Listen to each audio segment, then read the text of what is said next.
Fastillahan on ollut jotain pieniä vaivoja tämän kilpikätensä kanssa. Hän satutti sen edellisessä ottelussa ja sinne ainakin Granlundkin suuntasi laukauksen. Sitten tulee vasta hyökkäys Pääjärven nopea kuti ja Pääjärvi yllättää Vehasen. Pääjärvi yllättää Vehasen. Todella hieno kuti aivan yläkulmaan ja siinä on suomalaispelaajan mailakin sen verran. Saattaa olla, että painaa Jimi Eriksson siinä laitaa. Sitten Pesonen pelaa vielä kiekon viivalle. Se tulee Immonen esiin ja Immonen lataa. Ja siellä on! 7! Tällä miehellä tärise.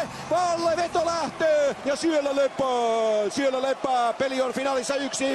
Jarkko Immonen hieno maali. Ja mikä parasta, se tulee 7 sekuntia ennen erän päätöstä ja tuomoruutu. Pirström tulee röyhkeästi esiin. Ja Pirström loistava syöttö. Ja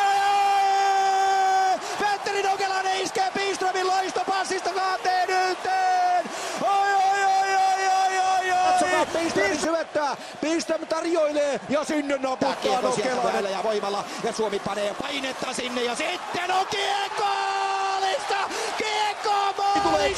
Sitten tulee Komarov, sitten tulee Aaltonen ja sitten tulee Pam ja sitten tulee 3-1. Tulee punaviivan yli ja pelaa niin kuin pitääkin, pelaa Pesoselle, Pesonen painaa sinne ja Pesonen lyö loppuniitin! Janne Pesonen iskee Suomen peliaikaa jäljellä.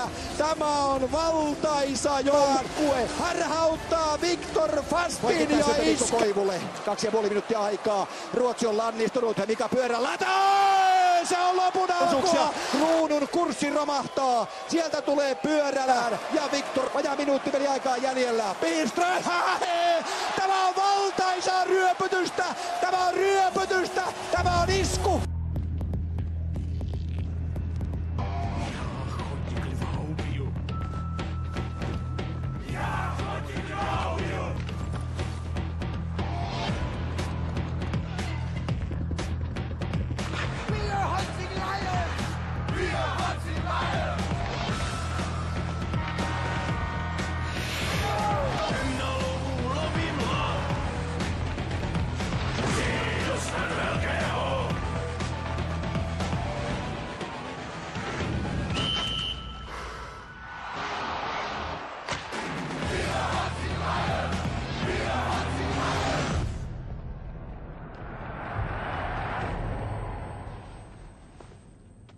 Tervetuloa koittamaan.